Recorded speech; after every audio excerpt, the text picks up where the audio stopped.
Olá, queridos irmãos, estamos aqui mais uma vez, nós do Grupo Espírita Paulo de Tarso, do Rio de Janeiro, para a realização do Evangelho no Lar desta semana. Levemos então os nossos pensamentos a Jesus para a nossa prece inicial.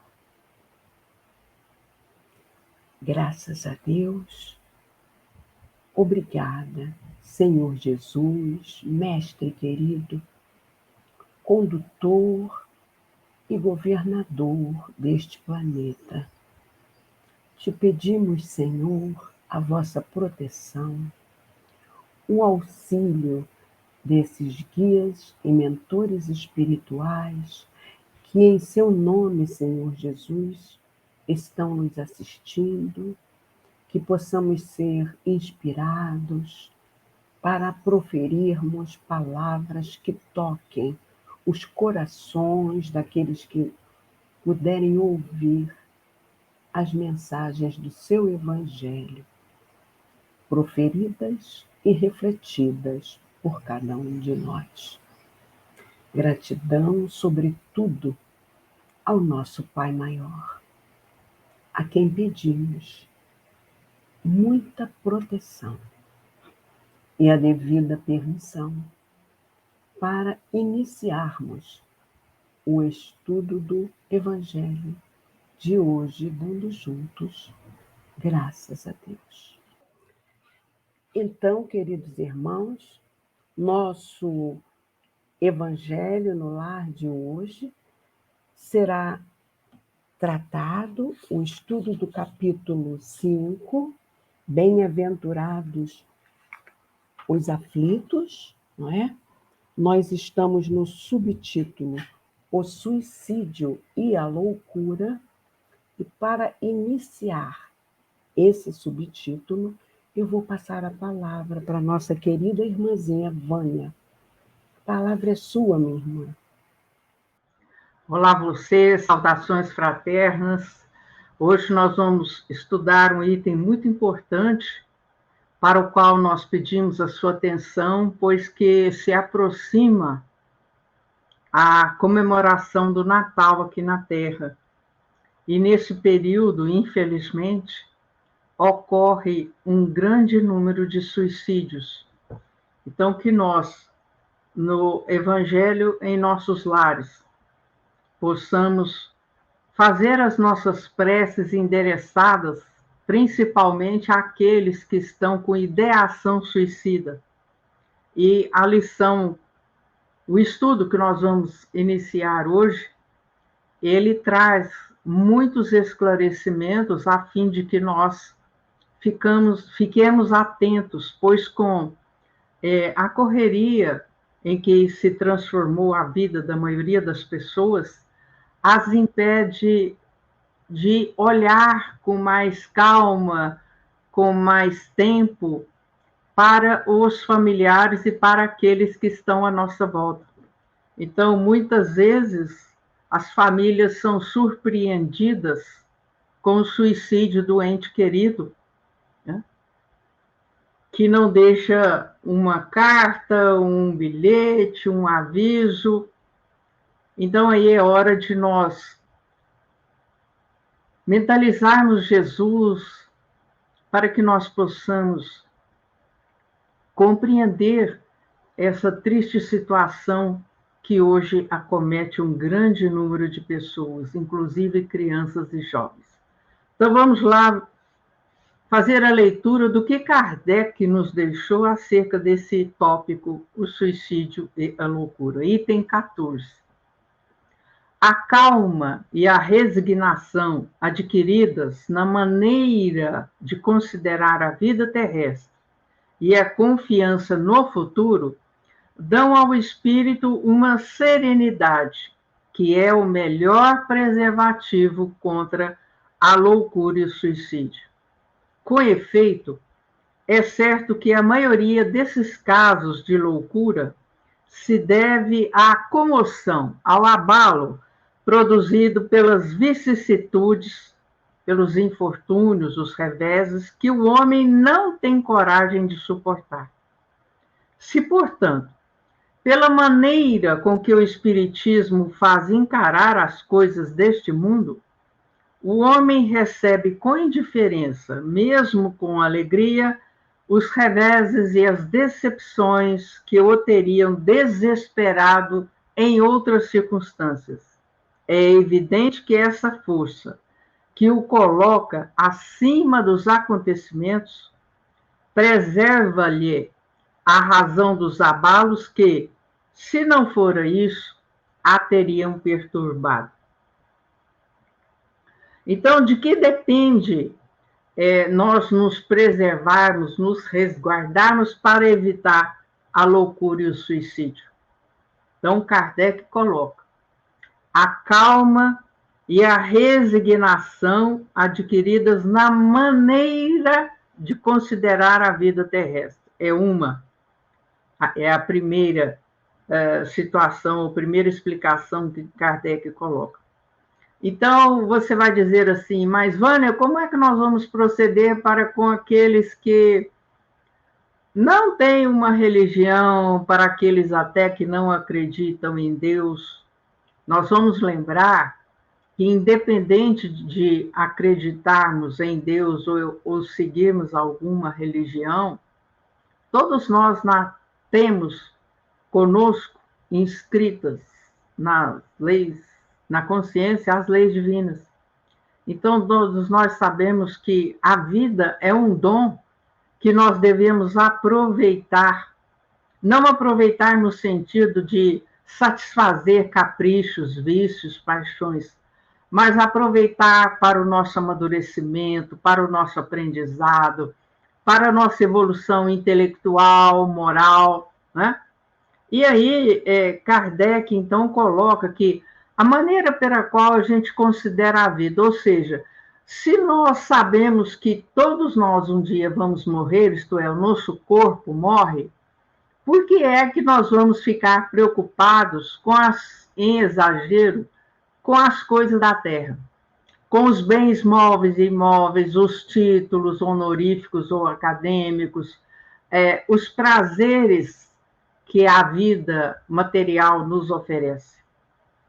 Nós não vamos encontrar proibição em relação a nada dentro do Espiritismo. O que nós encontramos são esclarecimentos, avisos, alertas.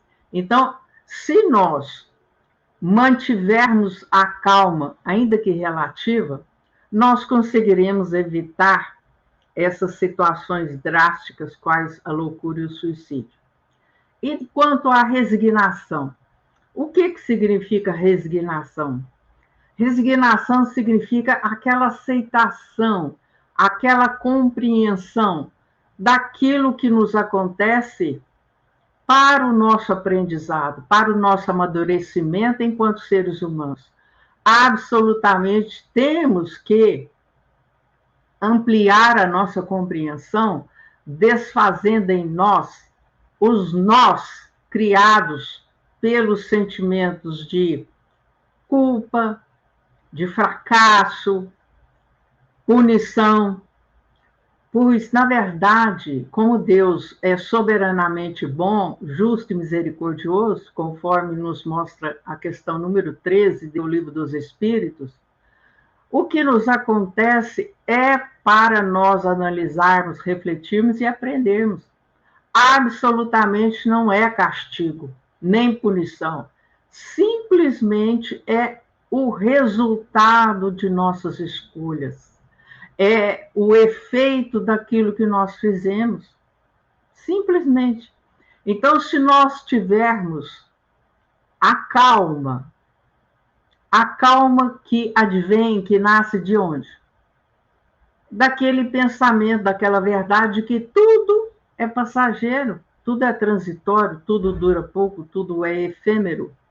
Então, se hoje nós estamos passando por infortúnios, reveses, dificuldades, obstáculos, eles não durarão eternamente.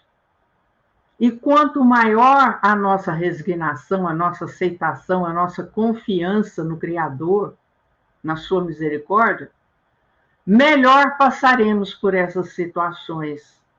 E muitas vezes elas passarão mais rápido.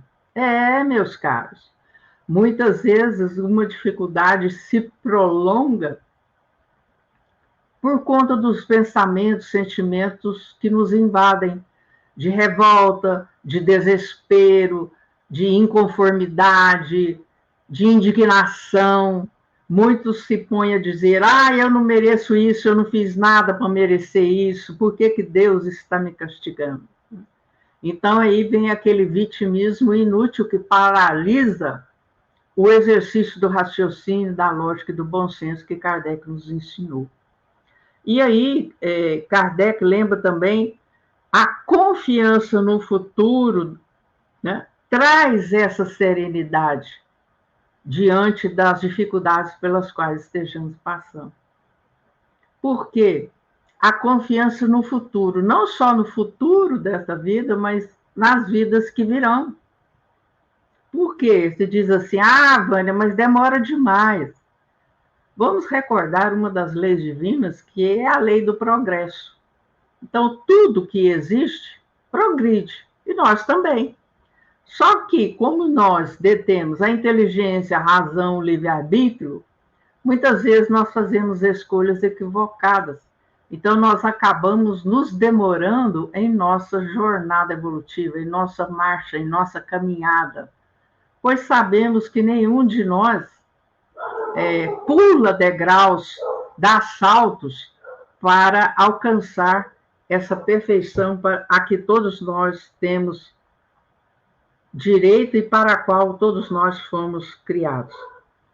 Quanto à loucura, Kardec coloca que muitas vezes ela é resultante das dificuldades que o homem não pôde suportar, daquilo que ele não conseguiu resolver, seja consigo mesmo, seja com a ajuda de profissionais.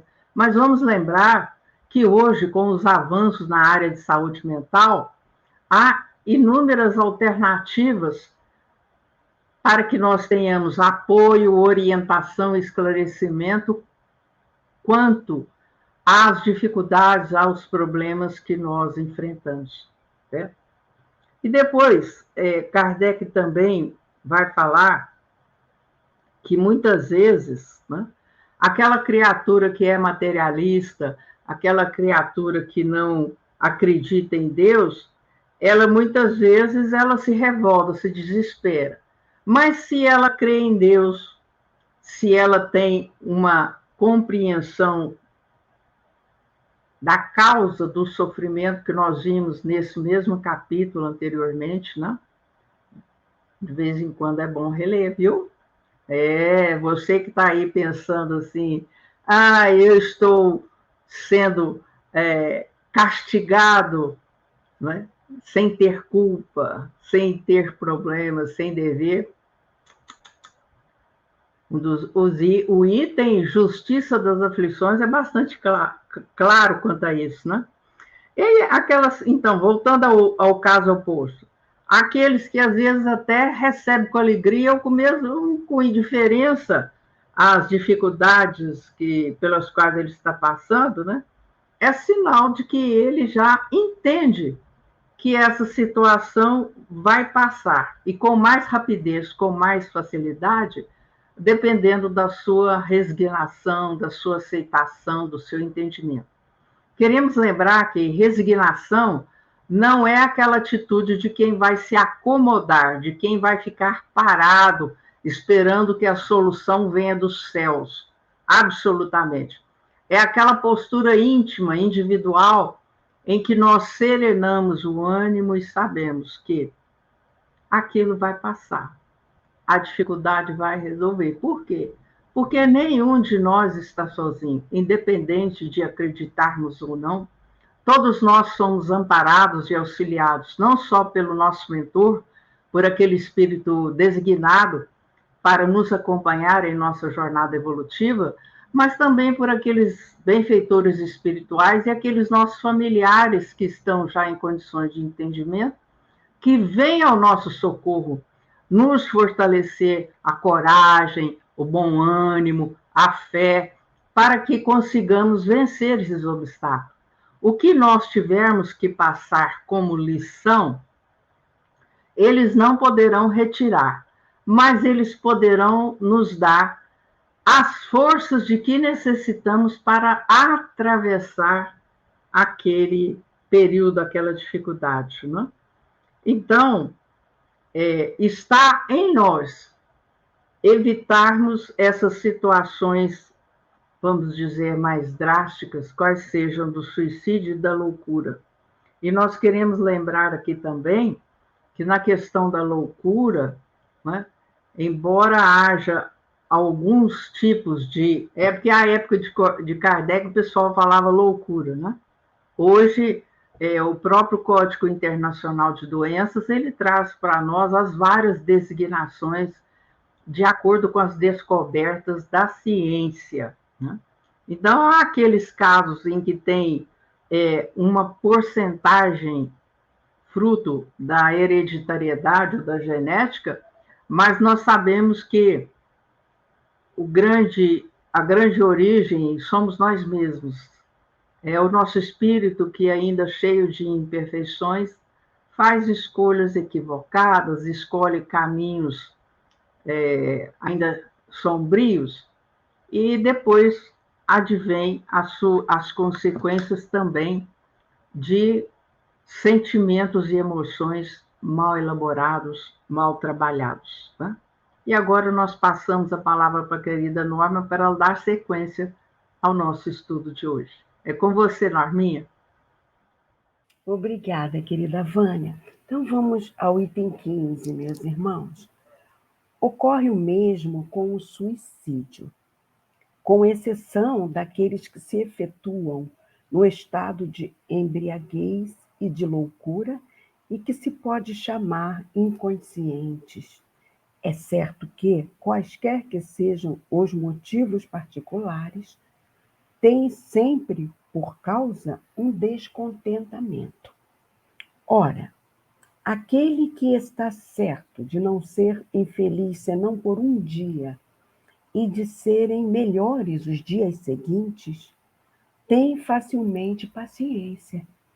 Ele só se desespera se não vê fim para seus sofrimentos, que é, pois, a vida humana em relação à eternidade, senão bem menos que um dia. Mas, para aquele que não crê na eternidade, que crê que tudo nele se acaba com a vida, se está oprimido pelo desgosto e pelo infortúnio, não vê seu fim senão na morte.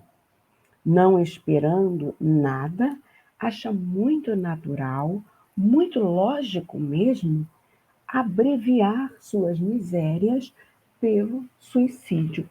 Como a Vânia muito bem colocou no início das nossas reflexões, né, nos dias atuais, né, turbulentos, aumenta muito o número de suicídios. E, para nossa surpresa, o que antes se verificava entre adultos, hoje, em maior número, está se dando com jovens e crianças. Não é? Então, isso nos leva a refletir, não é? O porquê desses acontecimentos, né? As pessoas estão assim ficando sem alternativa para a solução dos seus problemas e buscam a saída pelo suicídio, porque talvez estejam o quê? Afastadas de Deus. Com a reflexão que o nosso Pai é misericordioso, nós já temos aí um bom elemento para refletirmos. O Pai vai me auxiliar, ele vai me assistir de alguma forma. A doutrina espírita, ela abre esse leque, né? Ela nos explica que nós hoje somos resultado do que o nosso livre-arbítrio determinou ontem, né? Somos o quê? Artífices do nosso destino. Passamos pelas provações necessárias para o nosso aprimoramento. Isso nos ajuda a ter paciência, né? Nos ajuda a confiar em Deus que Ele nos assistirá. Porque se Ele permitiu passar por provas, às vezes duras para nós, é porque Ele sabia que nós estávamos preparados para suportá-las. Então, a gente precisa confiar.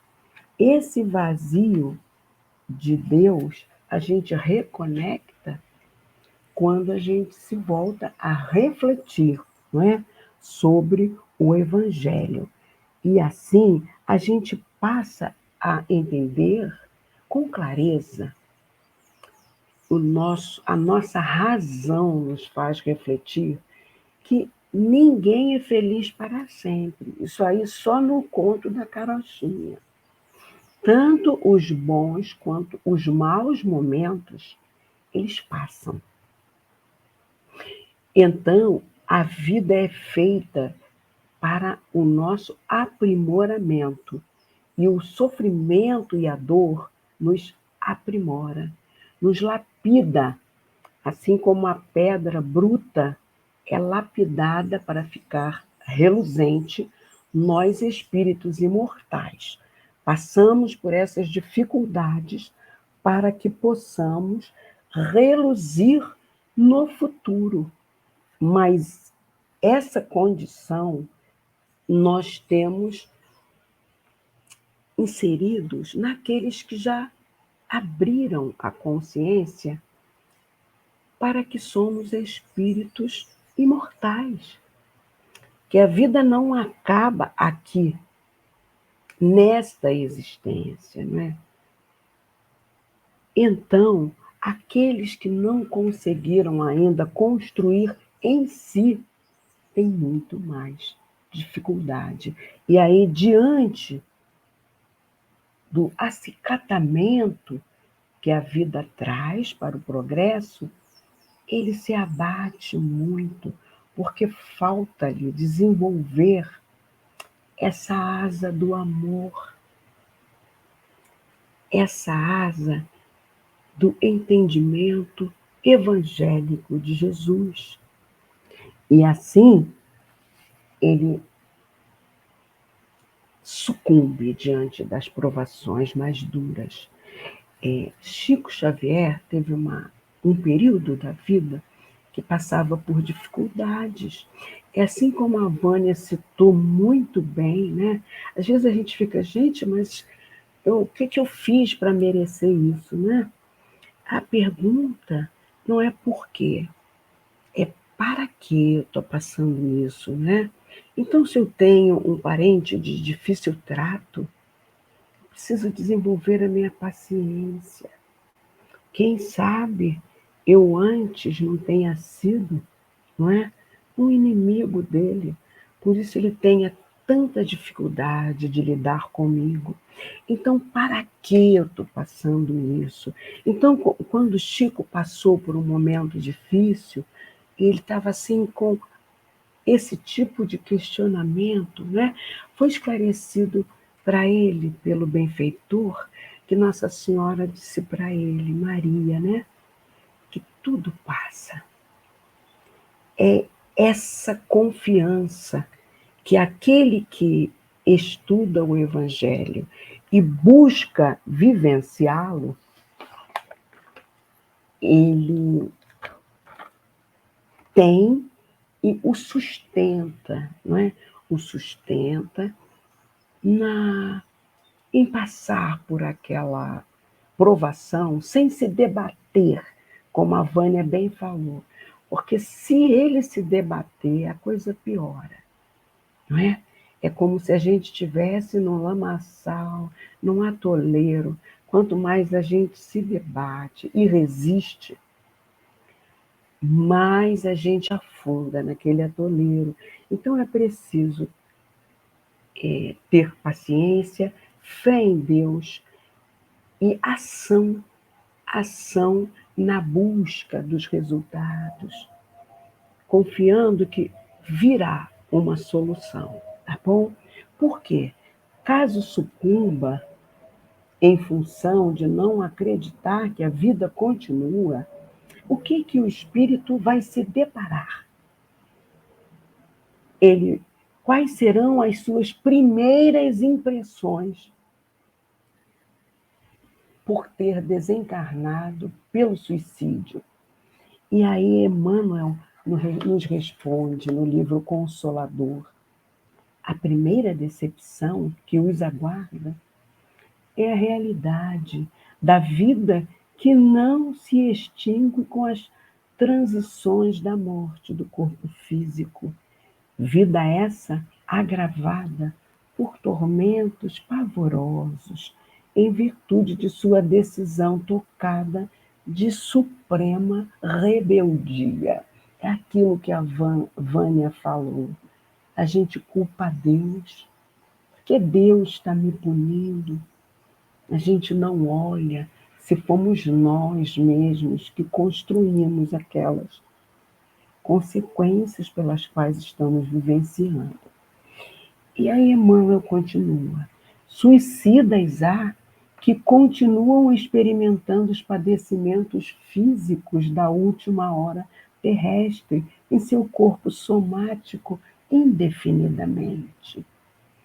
Anos a fio, sentem as impressões terríveis do tóxico que lhes aniquilou as energias, a perturbação do cérebro pelo corpo estranho partido da arma usada no gesto supremo, o peso das rodas pesadas sob as quais se atiraram na ânsia de desertar da vida, a passagem das águas silenciosas e tristes sobre os seus despojos, onde procuraram o ouvido criminoso de suas tarefas no mundo. E, comumente, a pior emoção do suicida é a de acompanhar, minuto a minuto, o processo da decomposição do corpo abandonado no seio da terra, verminado e apodrecido. De todos os desvios da vida humana, o suicídio é, talvez, o maior deles, pela sua característica de falso heroísmo, de negação absoluta da lei do amor e de suprema rebeldia à vontade de Deus, cuja justiça nunca se fez sentir junto dos homens sem a luz da misericórdia. Que cada um de nós possa fazer valer esses conceitos evangélicos dentro da nossa família, multiplicando esses conhecimentos, esses esclarecimentos divinos que nós já trazemos na consciência, mas que aqui na matéria, iludidos pelos prazeres do mundo, nós nos afastamos, para que nunca façamos esse deslize que apenas nos prejudica e nos faz repetir duras provas futuras, com consequências do que causamos de aniquilamento no nosso perispírito, que nos será forma para a nossa reencarnação. Então, se nós tiramos a vida ceifando-a com um tiro na cabeça, poderemos vir com problemas mentais, meus irmãos. Não resolvemos o problema atual e ainda trazemos consequências futuras. Por isso, o nosso divino mestre, sempre nos preveniu. Vigiai e orai sempre, que esse seja o nosso propósito no nosso dia a dia. Muita paz para todos nós. Vamos agora à fluidificação da água. Aguardamos um pouco para que vocês possam trazer o seu recipiente, né? Que sempre devemos já tê-lo na mesa com a água, para que possamos mentalizar ao alto a sua fluidificação. Certo, meus irmãos? Assim, vamos fechando os nossos olhos e pedindo muito amor no coração e fé. Graças a Deus, queridos guias e mentores amigos, que em nome do nosso Mestre Maior, médico dos médicos, aqui estão nos assistindo.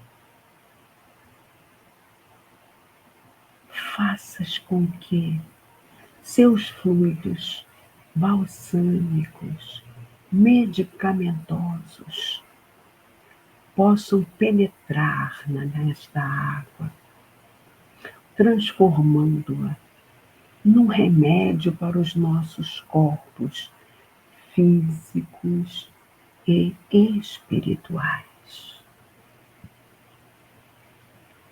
Que assim seja. Graças a Deus. Lembrando sempre, queridos irmãos, que se tivermos necessidades para uma determinada pessoa em especial, nós teremos que colocar o nomezinho dessa pessoa no recipiente que receberá a água fluidificada. Muita paz para todos nós.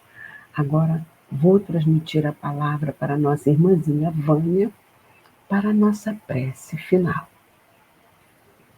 Vânia, a palavra é sua, minha querida irmã. Gratidão, Norminha. Então, eu vou convidar a todos para que, com o pensamento em Deus e em Jesus, nós possamos encerrar o nosso encontro de hoje. Lembrando a você, durante a prece, nós elevamos o nosso pensamento para o alto, nos desligando daquilo que tudo está à nossa volta, para que essa comunhão aconteça e todos nós sejamos envolvidos em fluidos salutares e fortificantes. Mestre Jesus, com os corações agradecidos por tudo que temos recebido, pelas oportunidades abençoadas de aprendizado e serviço no bem, aqui caminhamos para o final de mais um Evangelho no Lar online do Grupo Espírita Paulo de Tarso, do Rio de Janeiro. Agradecendo a direção espiritual de nossa reunião, aos espíritos que nos intuem e nos fortalecem nesse propósito de divulgar o Evangelho de Jesus à luz da doutrina espírita. Pedimos ao Pai e a Jesus pela paz no mundo, o amparo misericordioso para toda a humanidade encarnada e desencarnada, para os dirigentes políticos e os donos de poder que estão envolvidos nas guerras que acontecem, que eles possam ser iluminados pelos espíritos emissários de Deus e de Jesus, a fim de aplacar cobiça, ódio, destruição, ambição. Que o amor de Jesus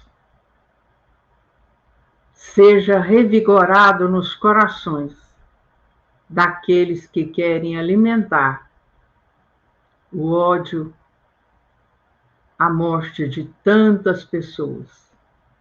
E pedimos, Senhor, para o nosso Brasil também, para que se consolide o coração do mundo, pátria do Evangelho.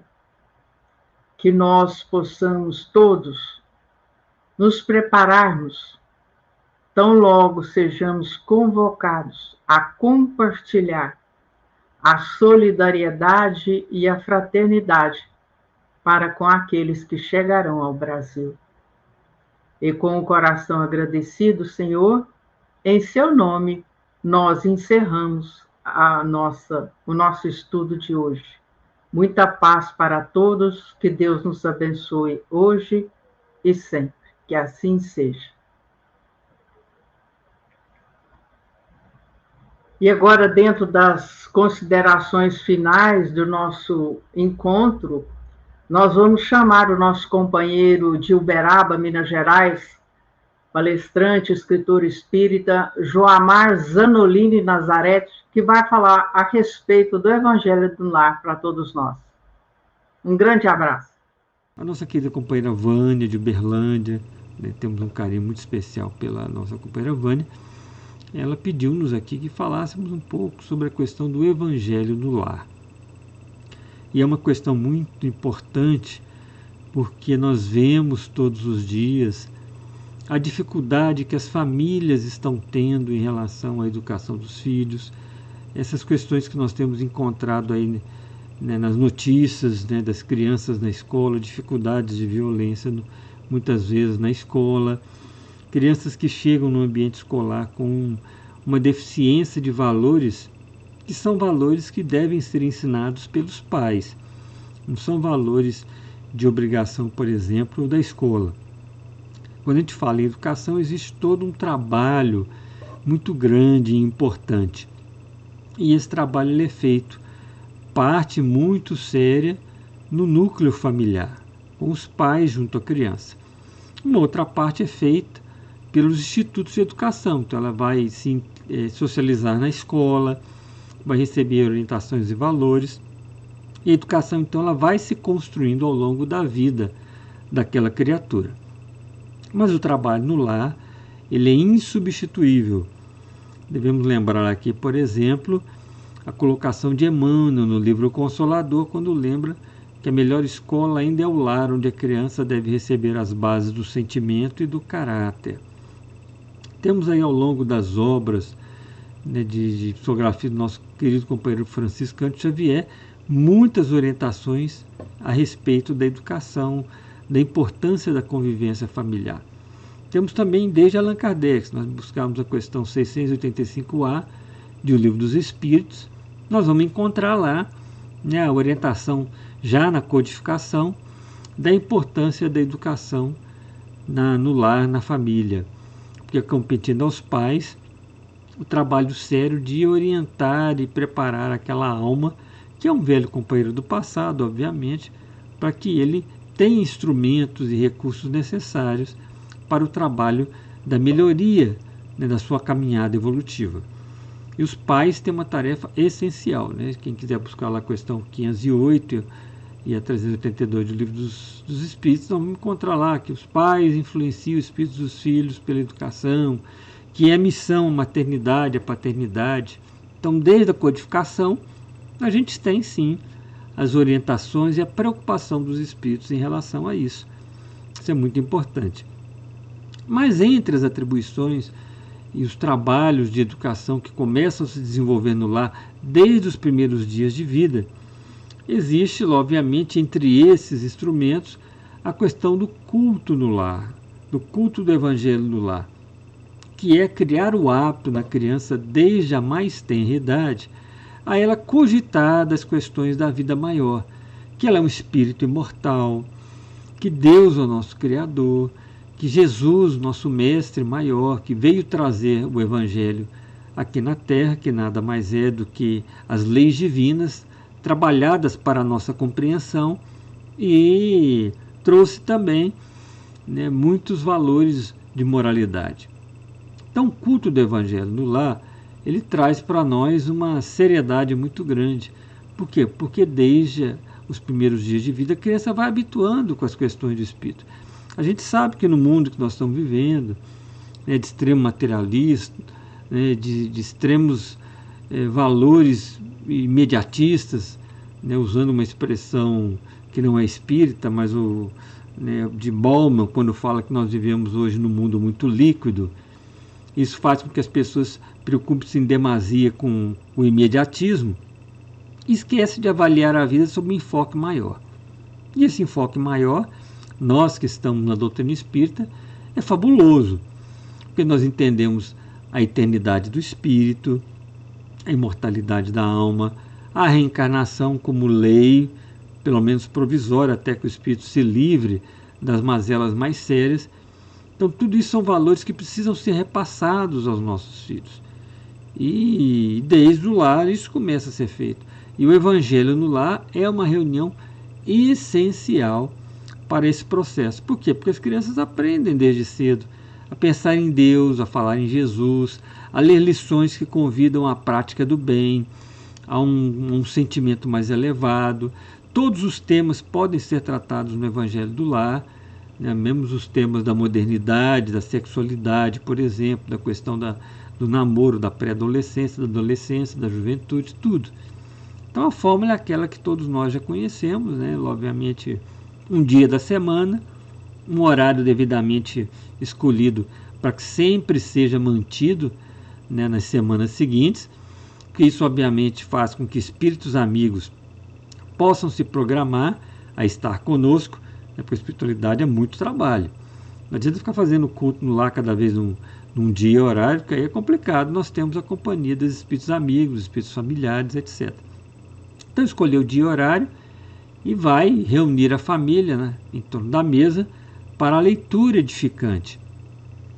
Pelo menos de uns 2, 3 livros, né, o Livro dos Espíritos, o Evangelho, lições aí de grandes obras, podemos usar as de Emmanuel, por exemplo, e tantos outros, né, não só Chico, como também outros médios, mas uma mensagem edificante.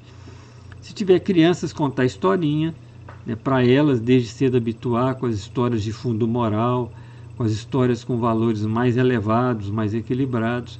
Então isso é muito importante também que seja feito. Então a gente pede, né, que cada um busque fazer o culto no lar. Quando às vezes a gente vai tratar do tema em alguma palestra, algum evento, sempre a gente tem perguntado, quantos aqui fazem o culto no lar? E, infelizmente não são todos que levantam as mãos. Mesmo sendo todos espíritos, às vezes tem um número até grande de pessoas que não fazem o culto no lar. Mas é difícil, porque tem que reunir a família e tal. Sim, mas é o esforço de dedicarmos pelo menos 15, 20 minutos numa semana inteira para dedicarmos a alma. Porque, obviamente, a gente pensa em Deus outras horas, outros momentos, mas não dá com essa dedicação. Colocar uma água para fluidificar, porque ela vai ser energizada, e lembrar-se sempre da oração, do comentário que seja do entendimento de todos, que ali estejam de acordo com a idade dos que vão estar ouvindo.